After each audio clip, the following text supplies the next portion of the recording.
So, football is back and it was a, well, in some ways, interesting weekend in the Premier League. The standout results, that scoreless draw in the Merseyside derby, a pretty forgettable affair.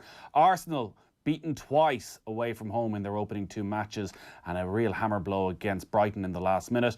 We saw Roy Keane in flying form as Manchester United drew 1-1 with Spurs on Friday night. And we had a double header yesterday live here on Off the Ball as Sheffield United's hopes of Champions League football suffered potentially a fatal blow, beaten 3-0 by Newcastle, while Chelsea reinforced their top four hopes with a 2-1 win at Aston Villa. Let's talk about it all with this guy.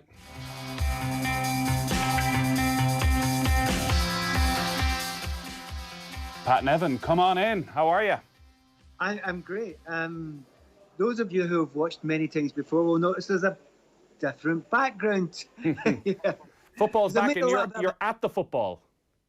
I am. I'm here at Manchester City, the Etihad again for the second time this week. One of the 300 that will be in here. I feel like I should be in a movie, you know, the 300. Very few of us are allowed in here. It's brilliant though. I'm going to kind of almost getting used to it already. It's not the same. It doesn't feel quite the same.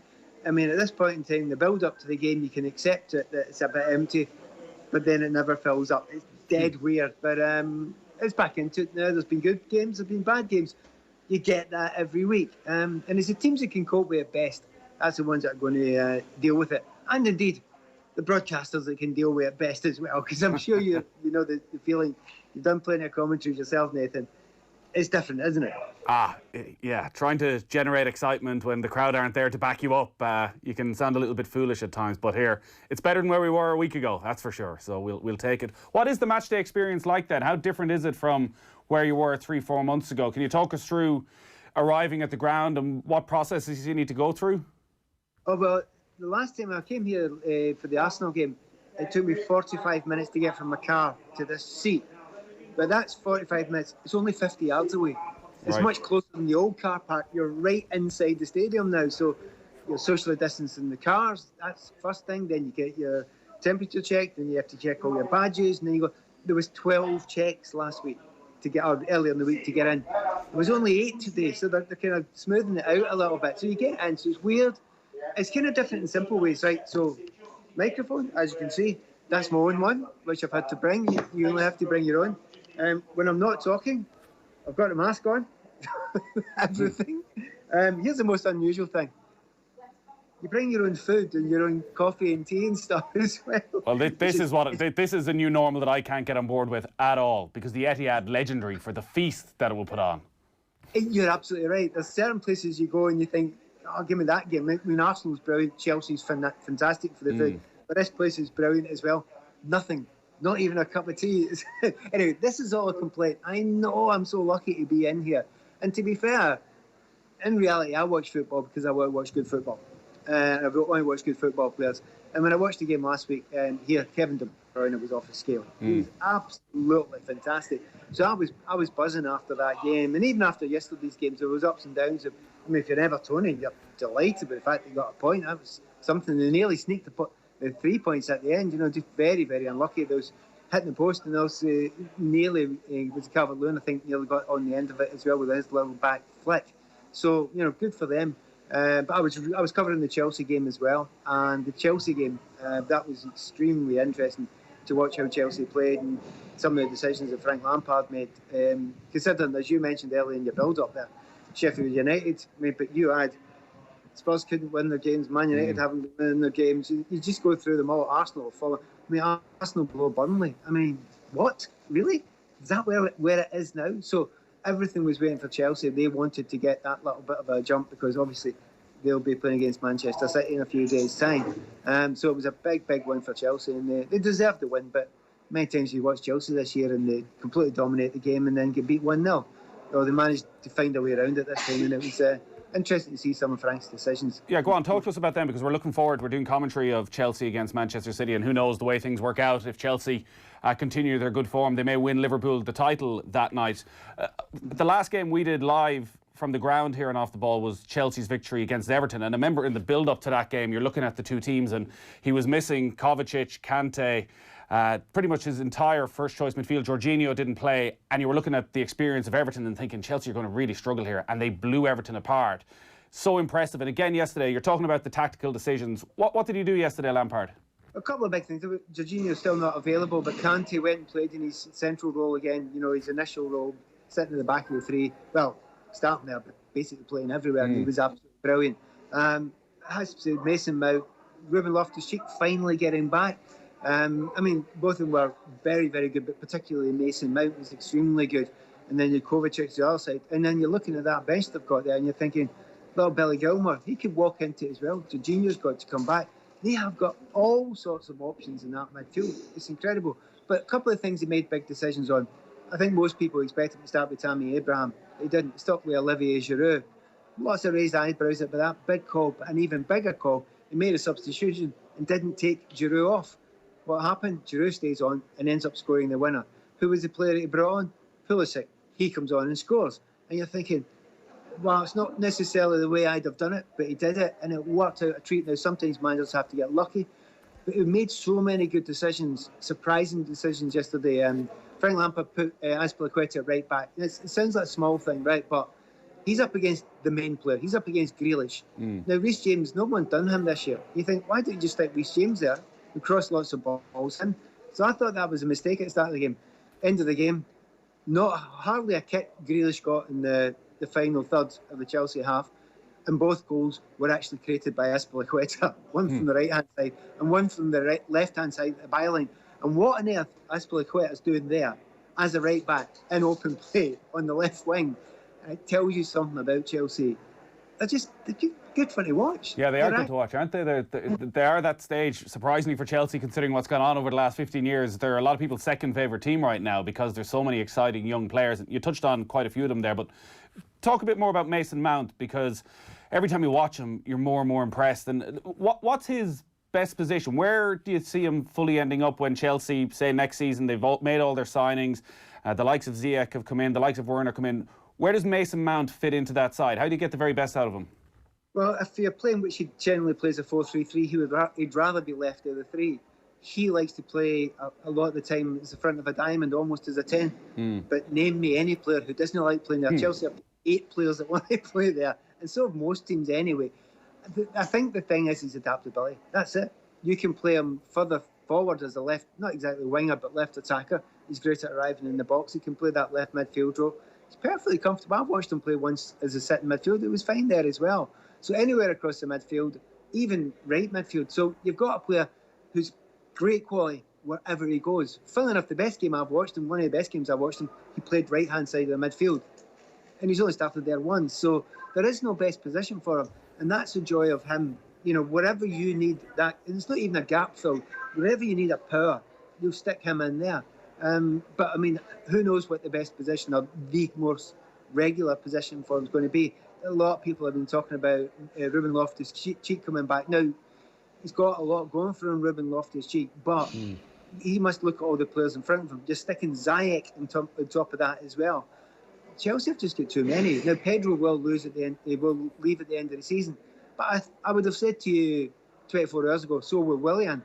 Willian was brilliant, absolutely brilliant for large parts of that game. His intelligence was superb as well. So, it's really quite exciting times at the moment for Chelsea. The last game, you talk about that game against Liverpool, they were superb against the top team.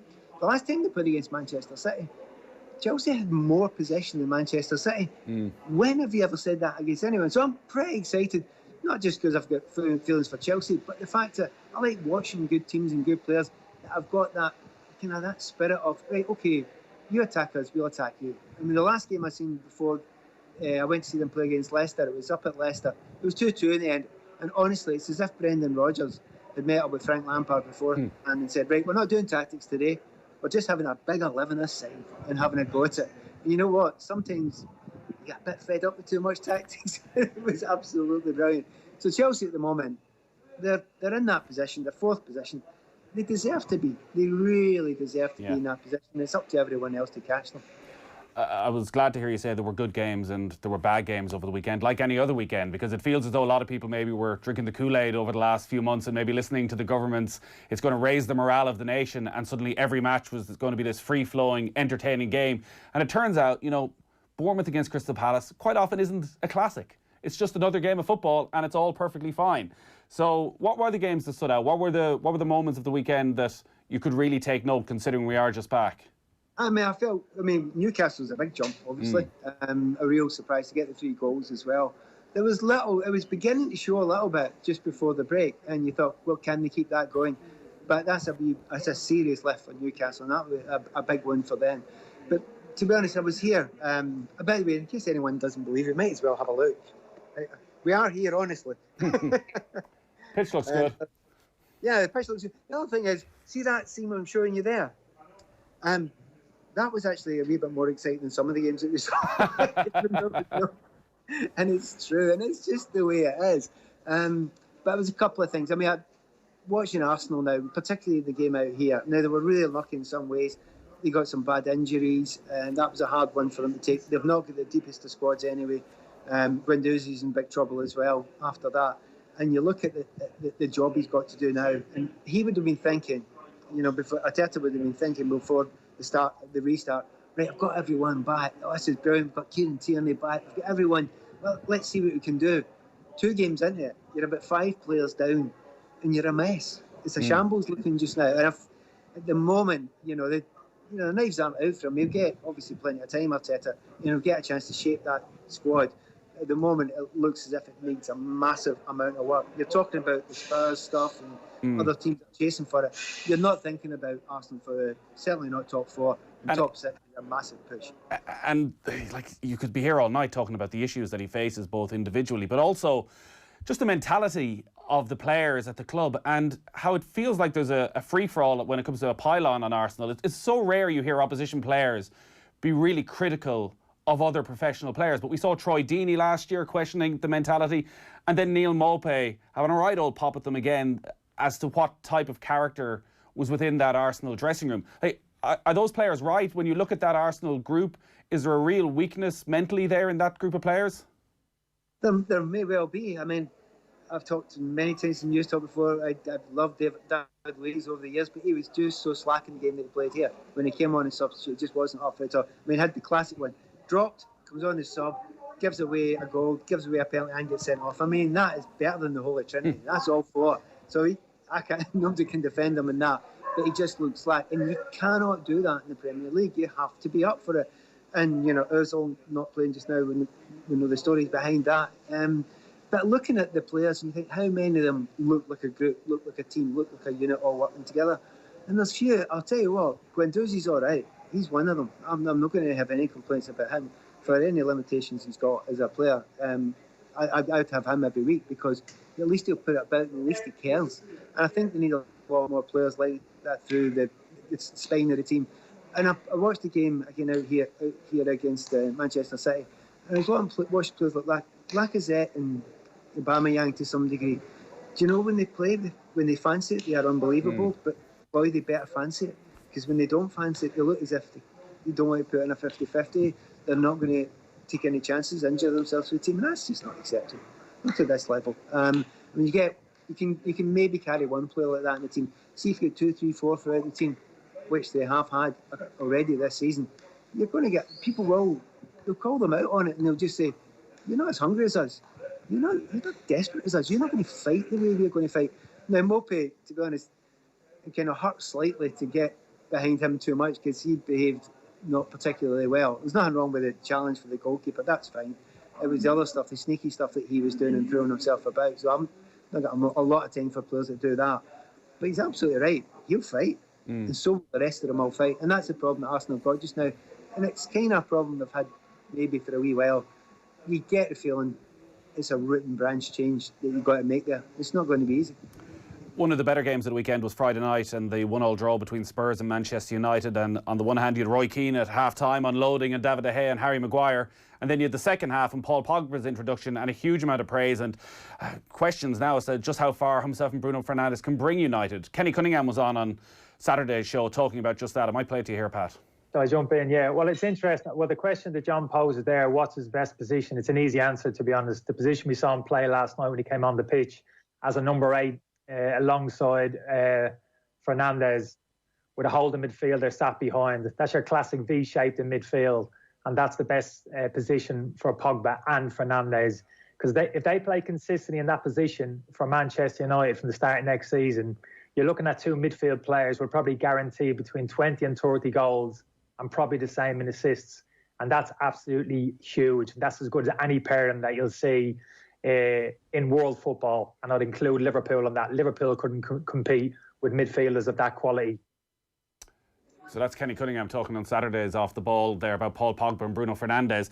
In one sense, I guess, Pat, it's obvious you put two really talented footballers together and things are going to get better for Manchester United. Can they get that good the way Kenny's talking, that they could potentially contend next season? Do you know what? Listen to what Kenny said there. Made absolute sense. And, you know, you see the two of them together. There was probably one word that Kenny used more than any word there. It's the word if. He kept on saying if. And it's an if. That's the problem, isn't it? It's if. You know, if Paul Pogba decides to go and do it every single week, you know, then it'll work. You know it'll work. They are good enough. Physique-wise, they are fantastic. Technically, as footballers, they are right up there at the top. Right up there at the top. And I see what he says about, even look at the Liverpool midfield. Yes, they are technically better players, those two. So yes, they could do that if. And it's just too big an if just now. When they do it for not just one game or 2 or 3 games or a part of a game, when they do it for half a season together and it looks like that, you start thinking, wow, right, now you're going places. But it has to fall into place. And somehow you have to make sure that Pogba stays fit, motivated to stay at Manchester United and feels as if, you know, he can be part of the team as well. And it's not all about Paul. It's all about the team. It's all about the group. It's all about that club a couple of miles along the road from here just now. You need to make sure that's who you are. You're the big part of this team. You're the heart and soul of the team, not what the team can do for you. And do that. And I don't think there's any of us that don't believe that Paul Pogba could be world class and could take Manchester United to all sorts of heights. Bruno Fernandes does seem to have that consistency, and I know when he signed from Sporting Lisbon, he was sort of a one-man team there and he did a little bit of everything, and he could pop up taking it off the keeper and he could pop up playing in the number 10 role and he'd score a huge amount of goals. And when he arrived, I think a lot of United supporters were wondering where he would play. Is he at the top of a diamond? Is that his role in this team, or could he play a little bit deeper, or what's... See, it's a good question, but again, we do get uptight about the special roles. You know, really good players can play 3 different positions and can play them all really well. And everybody wants to be at the top of the dance. Paul Pogba would like to be there. That's what they all want. It's the easiest position in the field in some ways. You do the least amount of work. The ball comes through you. You get lots and lots of possession, and that's fine. But you can't have 10 players all playing there. So, you know, if you get there and you find yourself in that position, that's absolutely fine. But anywhere where you can manipulate it, they can work together. And if you look at it and you close your eyes and you think them two, you stick Matic or, you know, McTominay, and the physical ability you've got there, you think that's hard to play against. And the willingness of the likes of McTominay or Matic when he's fully fit to do that, you think that's kind of scary. That is really, really scary. But you would want Pogba to be like, nobody ever said in years gone by to Brian Robson or Roy Keane, or by you play in one position. Roy Keane was everywhere. He was everywhere on the pitch. I can remember a classic one playing against Brian Robson once. He headed, nearly scored a goal at back post with a header, right? Our keeper caught it, threw it out to me in the right wing. I took it back by the Man United left back, and Brian Robson tackled me. Where the hell did you come from? You were 60 yards away 2 seconds ago. And that's exactly what you want Pogba to be able to do. Because you know what? He's got it. He's got it in him to do that. But it's the willingness to do that. So, yes, talk about a position. But they'd be absolutely perfect. I'm happy with Paul Pogba as the 8, as the 6, as the 10. Any of them. He's capable of doing it. What's the best way? Rotation. When you go there, if you find yourself in there, your mate goes there for you. And to be fair, to take it back to Chelsea, that's what Chelsea are doing just now. That's what they're really good at just now. I mentioned to you, Azpilicueta, left wing. He just walked into the right back position. Intelligent players know what to do, help their mates out. That's what Pogba has to be. Help your mates out. And Bruno will be fine. He's got that about him. It's not an if with him. He's a stick on. So it actually is absolutely perfect. But what you need to do is see when it's not your day, you help your mate, you stick in his position. It sounds really, really simple. Really good players do it all the time. Have you ever seen that from Pogba? When we go back to World Cup and people talk about the Paul Pogba there, was he doing that? Was he helping his mates out in that France team? Or were they helping him out and letting him away with things a bit more? No, it's the latter, I'm afraid. It was. Because Kante was there. Correct, Canty, words out of my mouth. Let's not keep on bringing back Chelsea, but it was Canty for France that was doing it. He was everywhere. So anytime you see a gap and he leaves it, see for somebody covering all the time, you're left to be free, and then you don't have to hammer back all the time. So, it kind of would almost make you a little bit lazy. Now, great players sometimes think, I don't need to do that. I can swan about because when the ball comes to me, I'll cause enough damage. The thing is, when you get to the top level and you want to get, to win leagues and all that, there's certain teams you can't do that against. You need all 11 of you all doing the same job. And it sounds heavy criticism. It really does. It's not quite Keno criticism, but it sounds heavy criticism. You know what? Only criticise good players because the other ones can't help it. Pogba, you're just saying, come on, do it. We want you to do it. We want you to see it. The capabilities you've got. And we've been spoiled in this league. From Yaya Toure to Patrick Vieira to Keno to, those sorts of players. That's the standard. That's where we want to gauge you by, Paul Pogba. And do you know why we want to gauge you at that level? It's because that's what you think you are. And that's what you tell everybody you are. Well, you know what? We'll gauge you by that. You're not there yet. And you've not been doing that as often as those guys did. When you do it, we'll be there applauding you for doing it. And there's nothing wrong with saying that. I mean, there's a backhanded compliment in there if you dig deep enough. Somewhere. Yeah, somewhere. Just to finish up then on tonight's game, Manchester City against Burnley, and listen, the way City performed against Arsenal and the bench that they had in terms of rotation, I don't think there's ever been a more talented substitutes bench than we ever saw what Manchester City had against Arsenal. From a Burnley point of view, it's the first time we've seen them back. Probably unusual in that they're one of the teams that generally seem to go with a 4-4-2 formation. Have they enough about them that can cause City some problems? Yeah, probably not. No, it depends on what Man City does. It doesn't actually depend on what Burnley do. Now, to be honest, it's interesting you mentioned the 4-4-2. I think it's only once this season from memory they didn't play 4-4-2. They played 4-3-2-1 when Man City came to Burnley, and they got thumped 4-1. So he actually tried to make a change for that game, and that was at home, but he still got thumped 4-1. So it's hard for Sean Dyche. It's one of those ones he just probably hopes that they have a quieter day, and if they have a quieter day, then the work rate that they'll put in and the effort that they'll put in might have an effect. But if Kevin De Bruyne plays the way he played last time out here, nobody's going to stop him. He was off the scale. Don't know who they'll play tonight. It's one of those classic ones, who they're going to play tonight. Will it be David Silva? Will it be Bernardo Silva? Will it be Mahrez? Will it be Sterling? Maybe give your man Aguero a run out. Yeah, exactly. Doesn't really matter. Kind of what's the matter? We're sitting here and just in front of us. I'll show you again. See the seats you can just see in front of us here. The ones right in front. Ignore Conor McNamara there. See the seats just in front of us. That's where Rodri was sitting. So he was substituting. Rodri's a top quality player. They moved him right up the back here, right beside us. And that's the kind of weird thing. They have got unbelievable quality all over the place. And someone asked me earlier on today, what about Sani? Will they miss him? Will they replace him? Will there be a big miss? And I'm thinking, no, they probably ought to get a defender. Don't worry about too many more attackers and creative players. You've got plenty there. There's millions there. You obviously got a good view of Rodri. I mentioned during our commentary of the game on Wednesday night that he was looking a little bit bigger than he was maybe maybe that was something planned, that they wanted to bulk him up a little bit. Is he a bit bulkier than he was 3 months ago?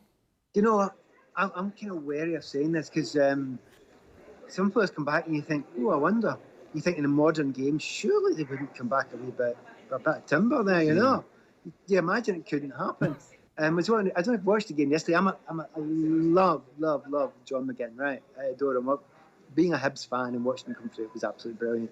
And I thought he could play with any level of team down here, but he's up and down that pitch and he's everywhere and he's tall and gangly. And I watched him yesterday and I thought, John McGinn? There's a bit more of John McGinn. And this is the guy who I consider a friend because I talked to him quite a few times as well. So maybe one or two come back, and shall we be kind and say at the moment that they've tried to bulk up? Yeah, well, let's go with that. Yeah, you're in a position to criticise. I'm not, so. I know, well, I was out running this morning. I'm feeling all right, but not quite that level. But yeah, he looked all right when he was getting about the pitch. In the end, if you bulk up, get around the pitch, that's fine. Doesn't matter what you weigh. All right, Pat, great stuff. Enjoy the game. Take care then. Bye-bye.